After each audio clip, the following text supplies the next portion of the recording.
Hello everyone, आप सभी दोस्तों का स्वागत है। इस वीडियो में हम लोग देखने वाले हैं एलजी इलेक्ट्रॉनिक्स आईपीओ को। एलजी इलेक्ट्रॉनिक्स आईपीओ पर हम बात करें तो इस आईपीओ में रिटेल, स्मॉल एनआई और बिग एनआई और किस कैटेगरी में अलॉटमेंट मिलने की चांस बनने वाली है ज़्यादा, और इस आईपीओ की अभी तक की जो लेटेस्ट सब्सक्रिप्शन फिगर है उसके अकॉर्डिंग किस आई कैटेगरी में आपको अप्लाई करते हैं तो अलॉटमेंट मिलते हुए ज़्यादा चांस दिख रही है, उनके बारे में इस वीडियो में डिटेल्स में जीएमपी के साथ हम लोग बात करने वाले हैं। सो वीडियो को इंतजार देखिएगा और ऐसे ही daily IPO grey market premium से जुड़ी अपडेट के लिए चैनल को सब्सक्राइब कर लीजिए। साथ ही कमेंट्स में टेलीग्राम ग्रुप का लिंक दिया गया है, वहाँ भी जुड़ सकते हो टाइम पे अपडेट के लिए। वैसे 5 PM के बाद जो इंपॉर्टेंट वीडियो आएगी उस वीडियो में हम लोग डिटेल्स में डिस्कस करेंगे कि अलॉटमेंट मिलने की चांस और किस तरीके के कैसे रिकॉर्ड इस आईपीओ ने ब्रेक किया है। यहाँ पे एलजी इलेक्ट्रॉनिक्स आईपीओ में आज आखिरी दिन अप्लाई करने के लिए समय रखा गया है। वैसे इस आईपीओ में अप्लाई कर रहे हैं तो आसपा का यूज़ कर रहे हैं अप्लाई करते समय, तो जो भी आप लोगों को बैंक की तरफ से कटअप टाइमिंग दी गई होगी उस कटअप टाइमिंग से पहले आप लोगों को अप्लाई कर देनी है। और यूपीआई आईडी का यूज़ कर रहे हैं तो वहाँ पे आप लोगों को जो 5 PM तक मैंडेट एक्सेप्ट करना है। 5 PM के बाद यदि आप मैंडेट एक्सेप्ट करेंगे तो आपकी एप्लीकेशन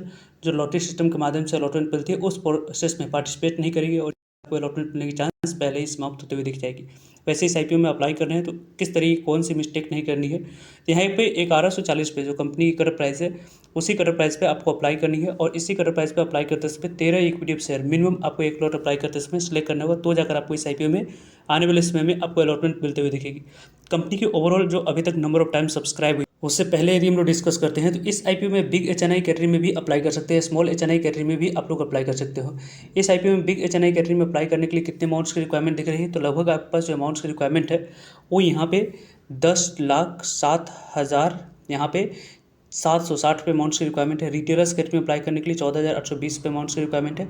और बिग एचएनआई कैटेगरी की बात करते हैं तो लगभग 2,07,000 यहाँ पे 480 रुपये अमाउंट्स की रिक्वायरमेंट दिख रही है। तो इस तरीके की जो भी फंड्स आपके पास अवेलेबल है तो उस तरीके से आप लोग इस में से कोई भी कैटेगरी में आप लोग अप्लाई करने की प्लानिंग किस तरीके से कैसे कर सकते हो उसको आगे हम लोग डिस्कस करेंगे। एलजी इलेक्ट्रॉनिक्स आईपीओ में लगभग 12 बजे तक की यदि हम लोग बात करते हैं तो क्यूआईबी कैटेगरी में आईपीओ ऑलरेडी 3 टाइम्स तक सब्सक्राइब होते हुए दिख चुकी है। यानी कि क्यूआईबी कैटेगरी में जो रिस्पांस दिख रही है उस रिस्पांस के अकॉर्डिंग इस आईपीओ भी अच्छी नंबर ऑफ टाइम से आईपीओ सब्सक्राइब होने की चांस जो बन रही है वो चांस तो ऑलरेडी पहले दिन और दूसरे दिन ही दिख गई थी।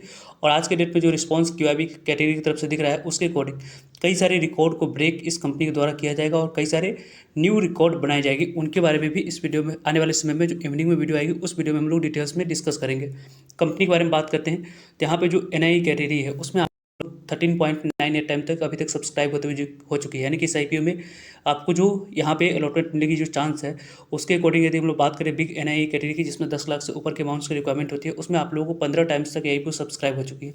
इस आईपीओ में बिग एनआई कैटेगरी में अलॉटमेंट मिलने की चांस थोड़ी सी कम रहेगी। दूसरे नंबर पे ये आईपीओ आते हुए दिख रही है क्योंकि अभी भी 3 एप्लीकेशन में से एक एप्लीकेशन को अलॉटमेंट मिलने की चांस है। सबसे कम अलॉटमेंट मिलने की चांस आपको स्मॉल एनआई कैटेगरी में बन रही है। यानी कि इस आईपीओ में 12 गुना तक सब्सक्राइब हो चुकी है। यदि आपके पास फंड्स की कमी है और एक ही डीमेट अकाउंट से आप यदि स्मॉल एनआई कैटेगरी में अप्लाई कर सकते हैं तो उससे बढ़िया है कि प्रत्येक फैमिली में उसके डीमेट अकाउंट से एक एक लॉट अप्लाई करने की प्लानिंग कर सकते हैं। वहाँ पे आप लोग को अलॉटमेंट मिलने की चांस मैक्सिमाइज कर सकते हैं और अलॉटमेंट मिलते हुए दिख भी सकती है क्योंकि अभी तक 2.55 टाइम तक आईपीओ रिटेलर्स कैटेगरी में सब्सक्राइब होते हुए देखिए। यानी कि इस आईपीओ में जो 2.5 गुना तक आईपीओ सब्सक्राइब हुआ है जिसके अकॉर्डिंग अभी रिटेलर्स कैटेगरी में अलॉटमेंट मिलने की चांस सबसे ज़्यादा बन रही है। उसके बाद स्मॉल एनआई कैटेगरी में, उसके बाद यहाँ पे उसके बाद बिग एनआई कैटेगरी में दूसरे नंबर पर और स्मॉल एनआई कैटेगरी में अलॉटमेंट मिलने की चांस सबसे कम बन रही है। अभी तक जो नंबर ऑफ टाइम से आईपीओ सब्सक्राइब हुई है उसके अकॉर्डिंग बात करते हैं तो 5.15 टाइम तक आईपीओ सब्सक्राइब होते हुए दिख चुकी है। और अभी तक आईपीओ की बात करते हैं 41,000 करोड़ की बोली लग चुकी है। यानी कि इस आईपीओ में record number of times subscribe होने की चांस बन रही है। और साथ साथ यहाँ पे जो रिकॉर्ड की बात करते हैं तो पैसे की बात करें तो क्यूआईबी कैटेगरी तरफ से जो आपको बोली लग रही है उसके अकॉर्डिंग इस आईपीओ में ज़्यादा से ज़्यादा पैसे लगने की चांस बन रही है। और कौन सी आईपीओ का रिकॉर्ड ब्रेक किया जाएगा उसके बारे में 5 PM के बाद जो इंपॉर्टेंट वीडियो आएगी उस वीडियो में हम लोग डिटेल्स में डिस्कस करेंगे। मॉर्निंग में इस आईपीओ की जो ग्रे मार्केट प्रीमियम कारोबार कर रही थी उसमें बड़ी बदलाव हम लोगों को दिख रही है। इस आईपीओ जो 300 रुपये पे ग्रे मार्केट प्रीमियम दिख रही थी उसमें बड़ी बदलाव के साथ अभी आपको ग्रे मार्केट प्रीमियम 300 रुपये आते हुए दिख रही है। जिसके अकॉर्डिंग लिस्टिंग प्राइस के बारे में बात करते हैं तो यहाँ पे आपको 1461 रुपया लिस्टिंग प्राइस निकल कर आ रही है और एक प्लॉट पे लगभग 28% के पास लिस्टिंग मिलने की चांस है। और इस आईपीओ के अकॉर्डिंग लगभग 4173 रुपये के आसपास आईपीओ आने वाले समय में आपको लिस्टिंग बनाकर देती हुई दिख रही है। इस तरीके से grey market premium SH report के अनुसार से कारोबार होते हुए दिख रही है। वैसे इस आईपीओ के बारे में टाइम पे आप लोगों को सभी अपडेट मिलते रहेंगे, सो जुड़ रहिएगा ताकि आप लोगों तक अपडेट पहुंच पाए। वैसे इस आईपीओ में आप लोगों ने किस कैटेगरी में कितने लॉट अप्लाई किया कमेंट्स करके बता सकते हैं।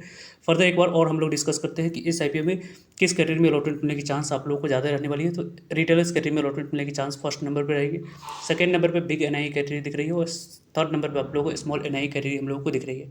ओवरऑल इन तीनों कैटेगरी में से किस कैटेगरी में अप्लाई करें, कमेंट्स करके बता सकते हैं। मिलते हैं एक नए इन्फॉर्मेटिव वीडियो में, तब तक के लिए जय हिंद, जय भारत।